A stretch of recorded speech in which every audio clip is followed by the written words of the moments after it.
It's a very exciting day today. We celebrate for the 10th time the innovation, the collaboration, the support, the participation of colleges, universities, businesses and public sector organizations, including government. We have a fantastic international lineup of speakers, senior leaders from industry, from the world of education, from policy, including ministers, parliamentarians. So we have a good mix of the influencers as well as the decision makers in driving innovation in their respective business models. For me, innovation is the heart of our future for economic growth. If businesses aren't innovating, we don't have new products, new services, things that we can sell to people here, overseas, and that's what provides people with high quality jobs here in the UK. What we need to see is businesses collaborating more, responding quickly to the opportunities that are available, being really considerate of the collaboration that they can build here in the UK with an academic base, with other businesses, but also internationally. In MIT right now in education, what it's doing is sort of twofold. One is we're trying to figure out how the brain works and learns, and we're learning that the brain doesn't like the way we teach today. And on the other side, we're figuring out how technology can give the brain what it likes and what it works effectively with. So what we're doing is online learning, but based on learning science. The great thing is we can transform our students, and because it's online, we can make that part of it available to the rest of the world. The challenges that EDF face are really fantastic. We're putting a £20 billion programme together for Hinkley Point C, and that's going to last for 100 years with a generation. So we know, for example, that the current generation of operators that we want are aged between 8 and 12. We've got to go out into the schools and find them, get them interested in science, using simulation, gamification, and these new ways of learning. I think the question of where education is going in the future is sort of a fundamental issue facing all of academia right now.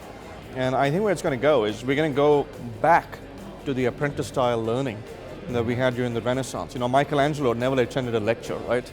So what we'll end up with is more and more students receiving stuff online and, highly adapted to their brains, but then wanting to practice, and the professors are becoming more coaches, mentors, innovators, cheerleaders. That's the future. Innovision, it's an important platform for us for sharing ideas. We have the Innovation Awards that actually demonstrate some of the creative thinking that we have in our society, and that helps us to drive our economic development and create a social benefit.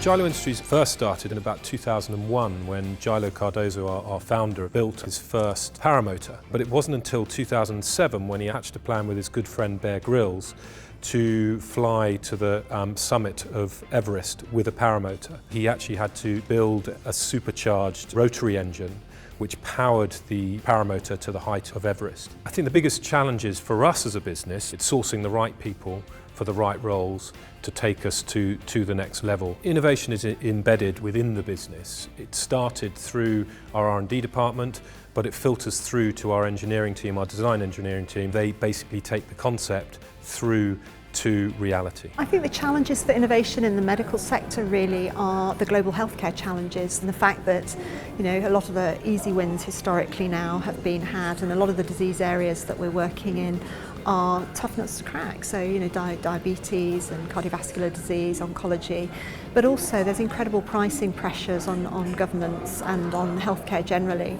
which drives innovation. It makes us think differently about how medicines are developed. Embedding a culture of innovation, I think, is a real challenge in any large organisation, because you have to, if you like, fight against the day-to-day bureaucracy and processes that tend to get in the way.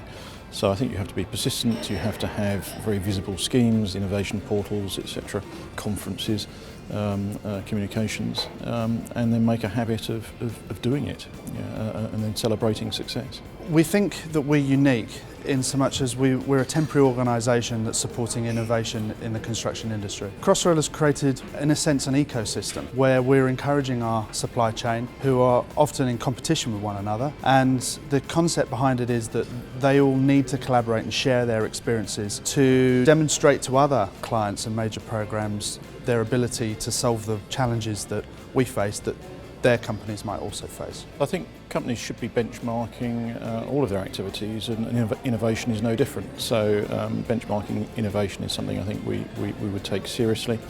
and that covers all aspects of our operation, not just day to day, but also what we do in our research centres. Ideas come from everywhere in the company, and some are good, some are bad, some overlap. No single idea has ever made it to a full innovation in the sense of delivering value. Bringing them together is the crucial thing. Myself and my founder was at university discovering 3D printing. Going into our placement year, we decided that we could make 3D printing better by producing our own product, by starting up our own company called OmniDynamics. Struder aims to reduce the waste of 3D printing through recycling of prints through the product. I would like to see that thirst to drive the business model forward more and more, rather than sort of assuming the status quo is okay and we're doing fine, because the world is changing, and change is a multi-layered thing that affects everyone in society. A key part of our work is about knowledge exchange and the ability to transplant some of the best practices that happen in one sector and transfer that into another sector. So the sharing of ideas is absolutely imperative in driving innovation. People will have to upgrade their skills when they're working professionals in companies all the time. I would say today, as in today, 2014, a typical engineer should probably be spending 2 to 3 hours a week upgrading their skills. You know, if you're in the programming world, you know Java, you should be learning JavaScript. If you know JavaScript, you should be learning Python. If you know Python, you should be learning Django. Things are moving so fast. Almost half of the research papers that are produced in this country are produced in an international collaboration. But there's opportunities to do so much more. And one of the most important at the moment for UK businesses and universities is the Horizon 2020 programme, which allows us to build collaborations across businesses, with universities, but across Europe, to work together to find areas where we can beat the world. My advice on training is don't bore people. It's as simple as that. There's a wonderful Chinese proverb, involve me and I will learn. Give them little chunks of information, let them use it, let them be creative, and they will absorb that stuff much better than if you point a fire hose at them.